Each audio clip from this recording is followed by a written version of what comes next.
Hello, YouTube, and welcome to a very special edition of The Edward. I am your host, Eddie, and tonight I will be doing a very special video talking about how we are exactly 1 year away from the release of one of the most anticipated movies of all time, in my opinion.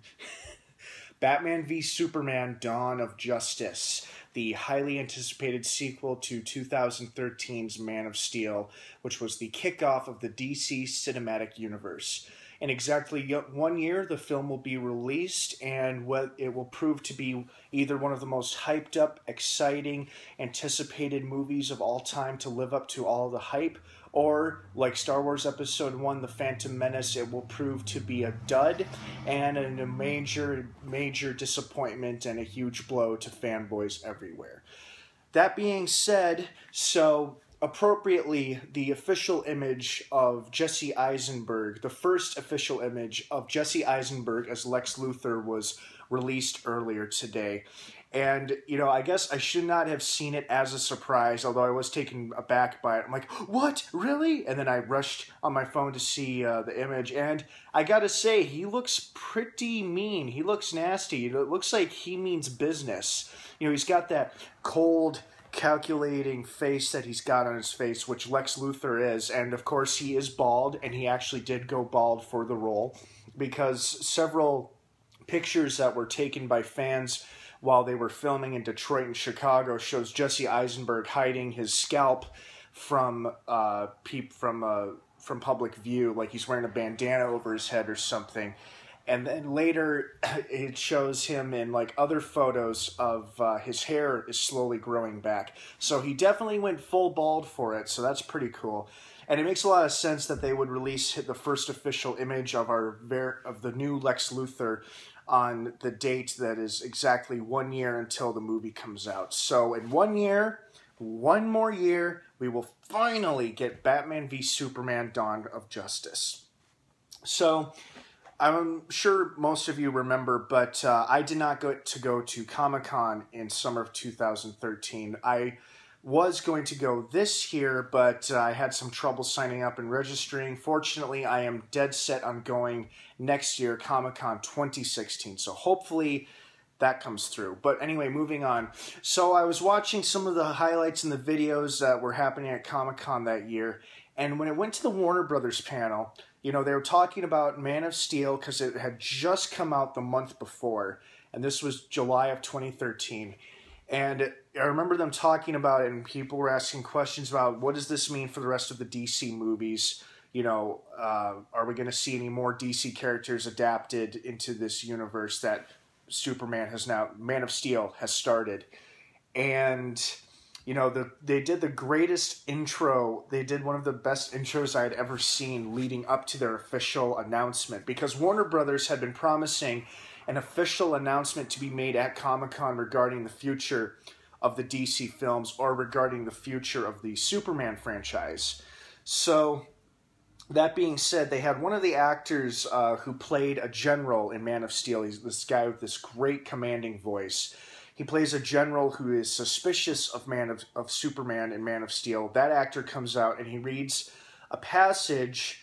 He reads some dialogue taken from a graphic novel that Zack Snyder is telling the audience. Now, we're not going to be using this material exactly the way it is, but this material is going to be source material used to inspire when we're writing the script. And so he talks about this passage, and it's somebody, and because I haven't read the graphic novel The Dark Knight Returns, but apparently that's where this passage is from. The guy's reading it, and a few people in the audience, they're kind of starting to go, woo, yeah, like whooping, and going, yeah, because the comic book fans know what they're about to announce, but most of the crowd is pretty hushed, like, what's this? What are they talking about? What's going on?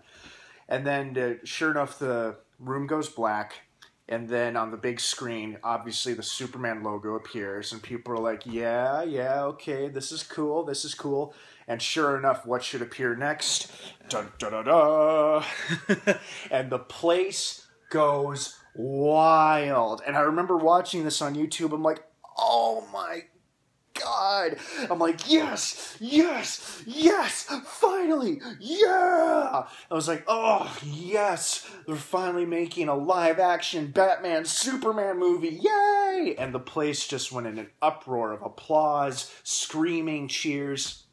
Unfortunately, I was not there and could not be there, but I did see it all on the video, and it was phenomenal. I could feel the enthusiasm and the excitement of the crowd watching this video, and everybody's just going apeshit. And of course, one of my favorites, Chris Hardwick, the host of Talking Dead, was there being a moderator for the Warner Brothers panel, and he's talking to the audience, he's like, what the shit was that? Did you guys see that? And of course, it took him by surprise too. He was not expecting it. He seemed very, very excited about it. So, you know, I was extremely excited about it. The next biggest pressing question for me, and for everybody else, who was going to be Batman? Who will be Batman now? Rumors had begun that Christian Bale had been reportedly offered $50 million by Warner Brothers to return as Batman. Now, those were just rumors. I doubt that was the case. I mean, if it was the case, he said he wouldn't return as Batman unless Christopher Nolan was directly involved. Nolan produced Man of Steel, and I think he also produced Batman v Superman: Dawn of Justice. But I think all the creative control has been left up to Zack Snyder and his team. So, you know, that being said, Christian Bale was not going to play Batman again. Would it have been cool to see him return as Batman? Yeah, sure, why not? He was a great Batman. He was awesome. But who was going to don the cape and cowl? And then, like, a month later, that August, they announced that it's Ben Affleck. Well, of course, that sent the internet ablaze. Everybody's like, ooh, no! And, you know, some fans were so pissed off at it, they actually started petitions to get signatures to have Batman recast and get Ben Affleck out of the picture. Now, I'm going to be honest, when I first heard it was going to be Affleck, I'm like, oh, no, please, no. But then I remembered, because I had just seen for the first time, and I really liked it, Argo. I'm like, huh. Okay, he was in Argo. I loved Argo. He directed that and starred in it. Okay. Well, I don't really have a choice. I mean, I'll either like him or I'll hate him as Batman, but okay, I'll give it a shot. And, you know, at the end of the day, you know, whether or not you're happy or angry that Ben Affleck is Batman, bottom line, Ben Affleck is going to be our Batman for the next couple of years. Obviously, he's going to appear in his own solo film, and he's definitely going to be in the Justice League movies and a couple other DC films. So, bottom line, Affleck is Batman. Let's just hope he can sell it and give us a good, worthwhile performance. So that being said, okay, so that was the next big casting announcement. So we had our Batman. That was the most pressing question and concern. Who was going to play Batman? So, you know, obviously that divided the fans, and it was extremely controversial, and it still is. I think it'll be controversial until the day the movie comes out, exactly a year from now, and it's either going to shut people up and say, wow, were we wrong about that? That was a great performance by Ben Affleck. Or if it's a complete flop and it's a miss, you know, it'll have the nerds going, I told you he was going to suck. Ben Affleck can't be Batman. I'm so cool. I live in my mom's basement. So, you know, so either one of those could happen. I mean, the bottom line is we won't know until we know. So then Ben Affleck is cast as Batman, and then later that December it's announced that Gal Gadot, an Israeli model turned actress from the Fast and Furious franchise, will be playing Wonder Woman. This gets me even more excited because I'm like, yes, they are setting it up for a Justice League movie. Yes, yes, yes. And keep in mind, we still do not have a title for the movie. As of this moment, it's just known as Untitled Batman vs. Superman movie.